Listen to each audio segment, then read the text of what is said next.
Jesse Pinkman, Season 3. So, kind of what's going on, in the end of Season 2, we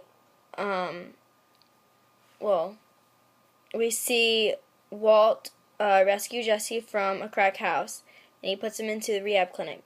Okay, so in the beginning of Season 3, he's just now getting out of the rehab clinic. He seems to be doing good for himself, but, I think something to be pointed out is that he doesn't have anyone anymore.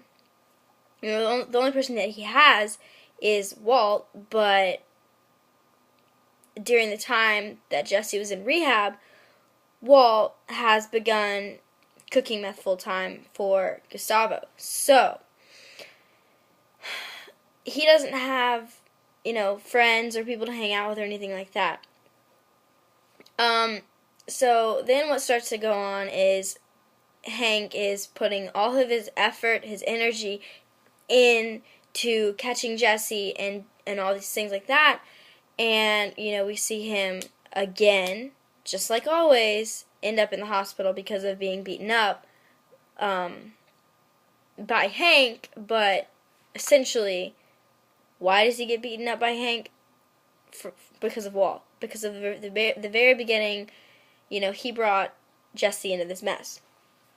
So, we see him like always, beaten, and battered, and bloody. Okay, so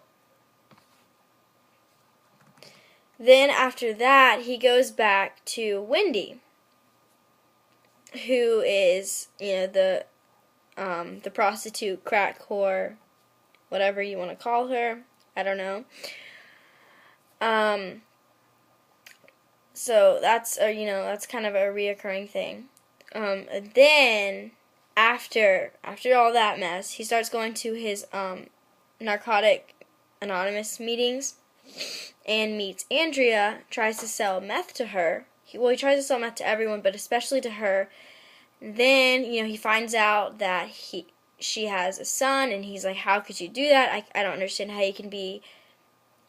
He basically calls her a shitty mother. He's shocked. He can't even believe it, and he's sickened by the fact that he tried to sell her meth, and he has a moral issue with that. That's for sure. And then, he finds out that Andrea's younger brother was the one that killed Combo, and he has problems with that. He goes to talk to Gus about it. All these things are happening, and Season 3 really for him is a moral just mess. There's a lot of issues with children. So not only does he have all the issues with Andrea not being a good mother, she wasn't in the beginning, and now she is, but so Andrea not being a good mother, Andrea's little brother being the one that killed Combo, I'm sorry. And then, of course, the finale of Season 3, we see Jesse do something that he never would have done, didn't want to do. We see him kill Gail. So, Season 3 for Jesse, if I had to sum it up in one word, I would probably call it a train wreck of sorts for Jesse. Yeah, he got sober, but what does that, really, what does that count in the long run if he doesn't have friends? His only ally, Walt, is, scheming against him and doing all these things, and he had to kill someone because Walt couldn't do it himself. So, this was a really hard season on Jesse. But that's my analysis.